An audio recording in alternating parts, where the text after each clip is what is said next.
Promise कर दूंगा। Hello sir. मैंने लाइव कर दिया, आपको स्टार्ट कीजिए। हाँ, नमस्कार बच्चों। आज हम कबीर पढ़ेंगे। कबीर को पढ़ने से पहले हमें हमें जानने की कोशिश करेंगे क्या कबीर किस काल के कवि है। कवि हिंदी साहित्य के इतिहास भक्ति काल के महत्वपूर्ण कवि है। यह संत काव्य धारा के महत्वपूर्ण राकेश कवि है। राकेश सर, हाँ सर। या तो ये हटा दो पीपीटी, या तो ऑन करो। ये तो हटा दो इसको। एक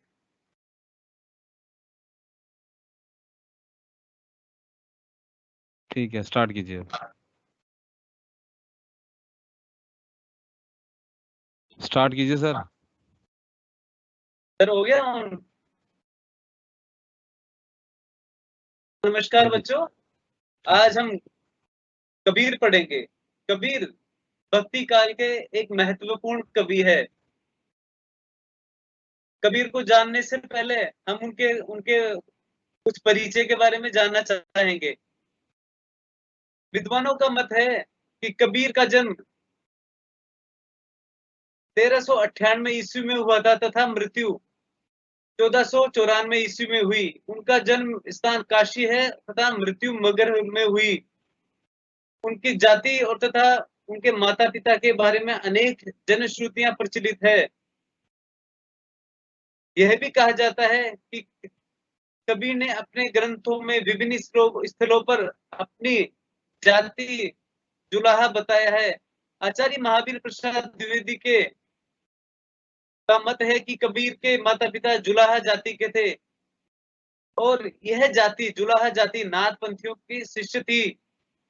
आगे चलकर इस जुलाहा जाति ने इस्लाम धर्म ग्रहण कर लिया था, लेकिन इस जाति में अभी भी नाथ पंथियों के जो संस्कार थे मौजूद थे। इनके गुरु के विषय में बताया जाता है कि इनके गुरु का नाम रामानंद था। इन्होंने एक विधवा ब्राह्मणी को आशीर्वाद दिया था। उसी आशीर्वाद से एक बच्चे का जन्म हुआ, उसका नाम था कबीर। उनके माता पिता लोक लाज के डर से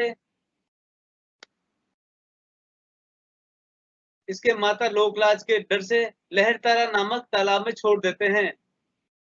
वह बच्चा नीरू और नीमा दंपति को मिलता है। इन्हीं उन्होंने पालन पोषण किया था। कबीर के बारे में आगे जानने से पहले हम ये देखते हैं कि कबीर का मूल व्यक्तित्व क्या है। कबीर का मूल व्यक्तित्व, जैसे किसी भी कवि विचारक लेखक का मूल व्यक्तित्व जानने से पहले हमें ये जानना चाहिए कि आखिर वह कौन सी विशेषता है या उसके जीवन की कौन सी विशेषता थी जो उसके जीवन की दिशा निश्चित करते हैं। उसी प्रकार हम देखें तो कबीर का व्यक्तित्व एक आयामी भी है, बहुआयामी। लेकिन आगे चलकर हम देखते हैं कि कबीर का मूल व्यक्तित्व किस दिशा में जाता है। कबीर के मूल व्यक्तित्व को निर्धारण करने के लिए हम कुछ कसौटियां देखते हैं। जैसे मूल व्यक्तित्व के लिए, जैसे जहां व्यक्ति रम जाए, डूब जाए, अर्थात उसमें डूब जाए, वहीं से उस कवि या लेखक की मूल व्यक्तित्व डिसाइड होता है, निश्चित होता है।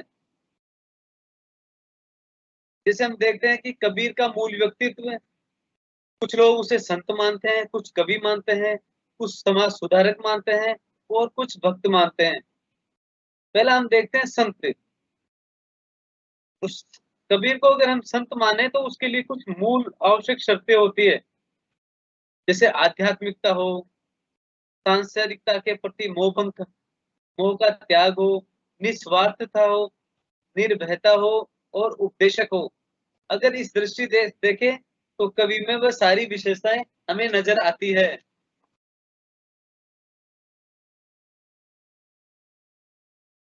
दूसरा देखते हैं हम कवि का। तो कबीर सजग कवि नहीं, सहज कवि है। यह काव्य शास्त्रों के नियमों को नहीं मानता। अगर कबीर की संवेदना देखें तो उसमें समाज का हित जुड़ा हुआ होता है। रमणीयता तथा सौंदर्यता का पक्ष हमें नजर आता है। और कवि में देखें तो शिल्प की दृष्टि से उसने जो भाषा का प्रयोग किया है वह बहुत सटीक और बिंब वाली भाषा है।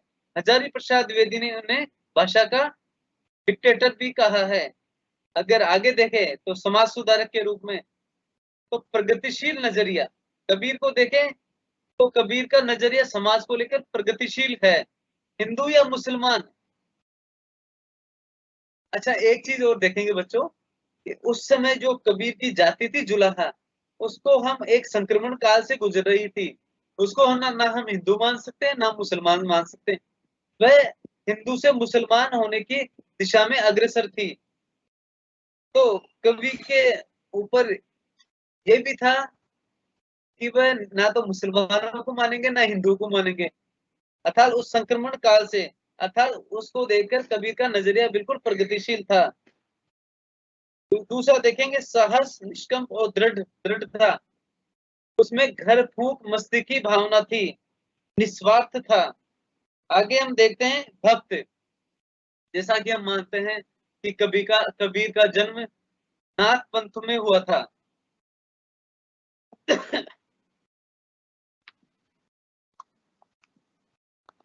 कबीर का व्यक्तित्व बहुआयामी है और इसी कारण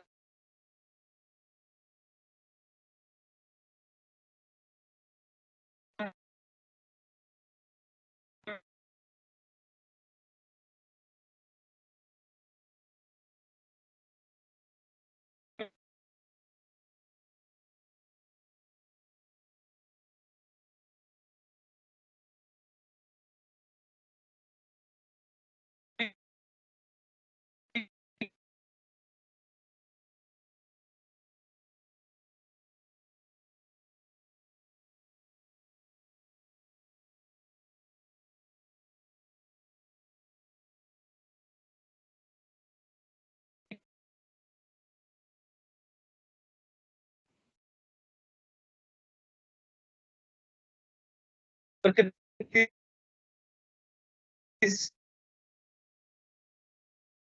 कबीर का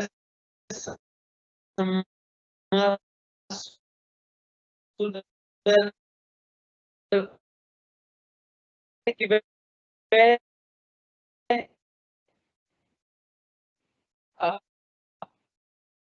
अपने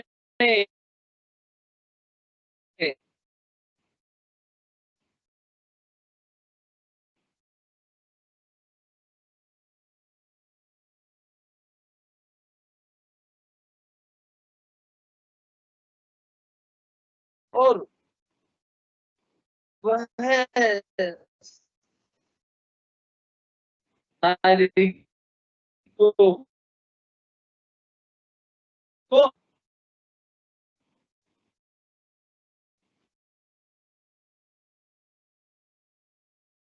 अगर भाषा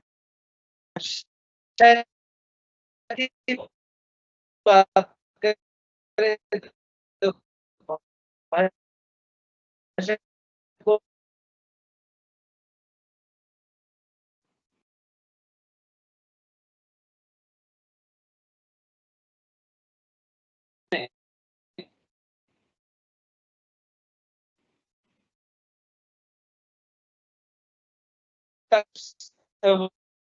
सवाल समाज के लिए संसार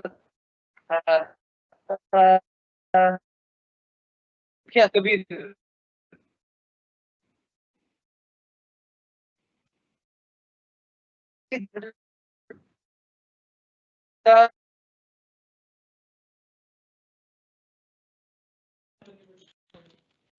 हेलो हेलो राकेश सर। निर्माण हेलो राकेश सर। के लिए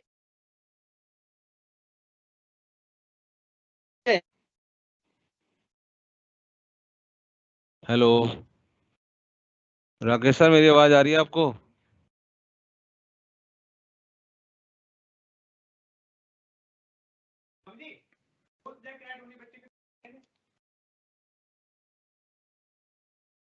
हेलो राकेश सर, आपका कैमरा फिर ऑफ हो गया है। आपका टेक्निकल इशू आ रहा है पीछे से।